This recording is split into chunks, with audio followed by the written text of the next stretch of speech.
आज की कहानी संयोग। मम्मी मैं जा रहा हूँ कहते हुए बस मैं निकलने ही वाला था।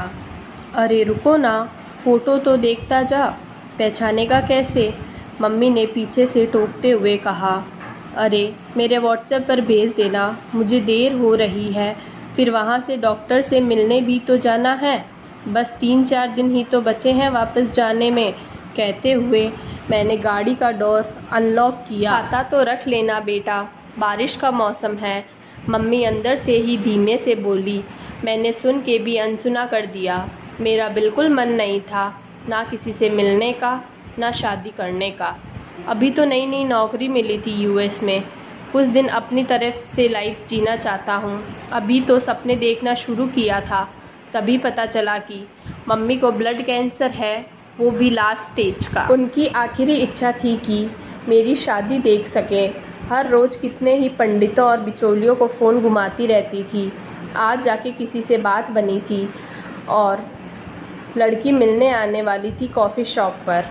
मैं गाड़ी चलाते हुए ही सोच रहा था, जो भी हो मुझे बस शादी के लिए हाँ करनी है और जल्द से जल्द शादी करके उनकी इच्छा पूरी करनी है।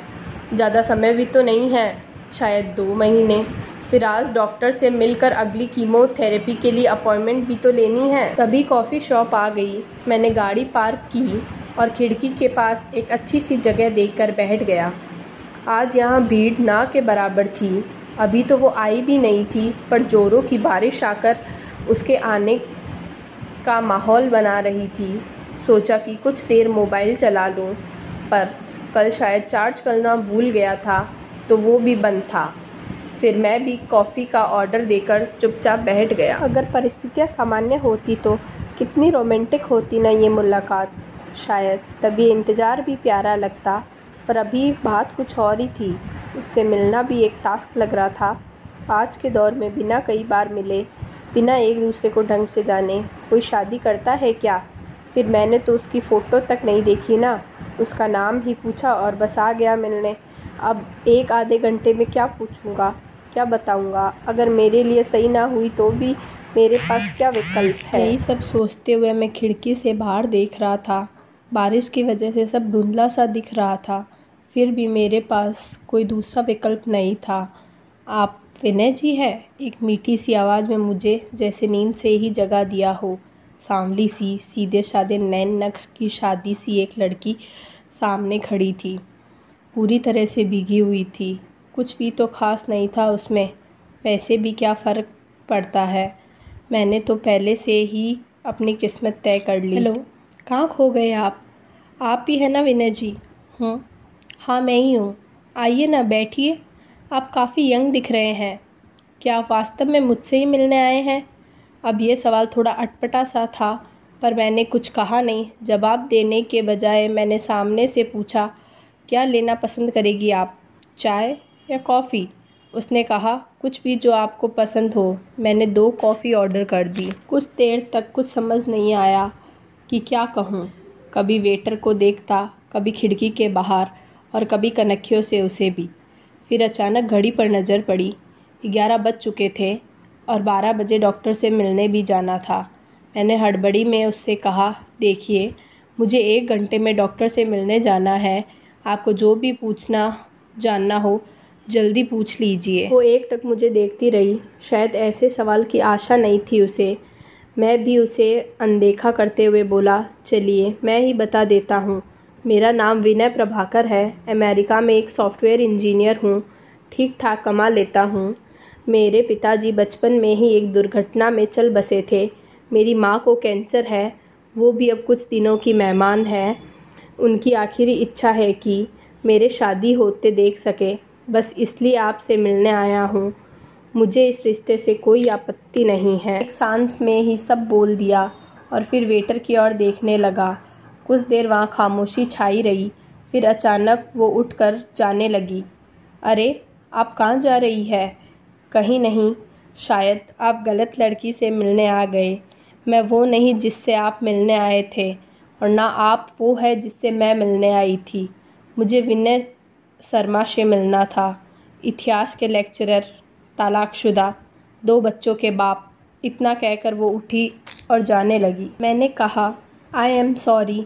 वो कुछ देर रुक कर देखने लगी। उनकी आंखों में सूनापन साफ दिख रहा था।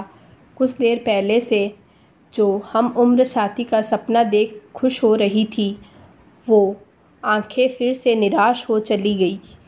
वैसे मैंने कॉफ़ी ऑर्डर दे दिया है। अगर आपको कोई ऐतराज़ ना हो तो क्या आप मेरे साथ कुछ देर बैठना चाहोगी, कॉफ़ी ख़त्म होने तक, प्लीज़। कॉफ़ी आ गई थी और वो चुपचाप बैठकर कॉफ़ी पी ही रही थी। शायद इतना भीगने के बाद भी उसे थोड़ी राहत मिली थी इससे। आप कुछ नहीं बोलोगी? कुछ भी अपने बारे में। मैं शालिनी हूँ, बस इतना ही। मैं भी उत्सुकतावश पूछा, क्या करोगे जानकर? थोड़ा गुस्सा साफ झलक रहा था। मेरे परिवार में कोई नहीं है, ना माँ ना बाप, बस एक मामा जी है, तो शादी के लिए पीछे पड़े हैं। विनय जी से 1 लाख रुपए भी ले चुके हैं शायद, और आधे से ज़्यादा तो अपनी शराब की लत में उड़ा भी चुके हैं। मैं सुनता रहा। मैं एमएससी कर चुकी थी और ट्यूशन पढ़ाकर अपना और अपने मामा का खर्चा चलाती हूँ। मैं अब भी सुन रहा था और वो थोड़ा गंभीर लग रही थी। मुझे क्या पसंद है ये शायद मुझे भी नहीं पता, कभी सोचा ही नहीं। बस जो कुछ भी ज़िंदगी से मिला वही अपना लिया। शायद आज भी अपना लेती, मगर आपको देखा तो पता नहीं क्यों लगा जैसे इस बार मुझे मजबूरी से कुछ अपनाना नहीं पड़ेगा। उसकी कॉफ़ी अब ख़त्म हो चली थी। मेरी आंखों में देखकर बोली, एक बात कहूँ, अगर बुरा ना मानो तो? मैं बस सुन रहा था। आपकी सोच बहुत अच्छी है अपनी माँ के लिए। हर माँ आपके जैसा ही बेटा पाना चाहेगी, पर आपको अपनी होने वाली पत्नी के लिए भी सोचना चाहिए। वो सिर्फ आपकी माँ की अंतिम इच्छा पूरी करने के लिए ही नहीं जन्मी। वो कोई वस्तु नहीं होगी जो बस किसी की ख्वाहिश पूरी करने के लिए खरीद के ले ला दी सकती हो। आप उसे तभी शादी करना जब सच में आप उसे अपनाना चाहो, और वो पता है, ज़िंदगी से कभी बड़ी ख्वाहिशें ही नहीं की मैंने। बस एक जीवन साथी चाहिए था जो मुझे समझे, पर शायद किस्मत में वो भी नहीं है मेरी। Thanks for the coffee. अच्छा लगा आपसे मिलकर। कुछ बात थी उसने जो दिल को छू गई थी। सच ही तो कहा था उसने। कितना स्वार्थी था मैं, जो बस अपनी ज़िंदगी के बारे में सोच रहा था। मुझे माफ़ कर दो, मैं बिना सोचे ही बोल पड़ा। और कुछ तो नहीं पूछना? फीकी सी हंसी के साथ वो बोली। हाँ, नींद से जैसे जागते हुए मैं बोला, आपके रिंग फिंगर का साइज़ क्या है, 14 या 16? मुझे तो 16 लग रहा है।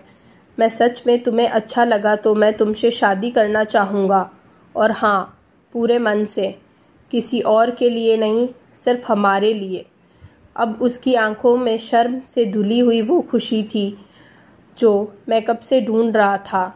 अचानक ही वो शादी सी लड़की मुझे दुनिया की सबसे खूबसूरत लड़की दिखने लगी थी। मैंने उसका नंबर लिया और कॉफ़ी का पेमेंट करके कार तक पहुंचा। बारिश अभी भी हो रही थी। मैंने मोबाइल को चार्ज पर लगाकर गाड़ी स्टार्ट की, तभी आगे शालिनी खड़ी दिखाई दी।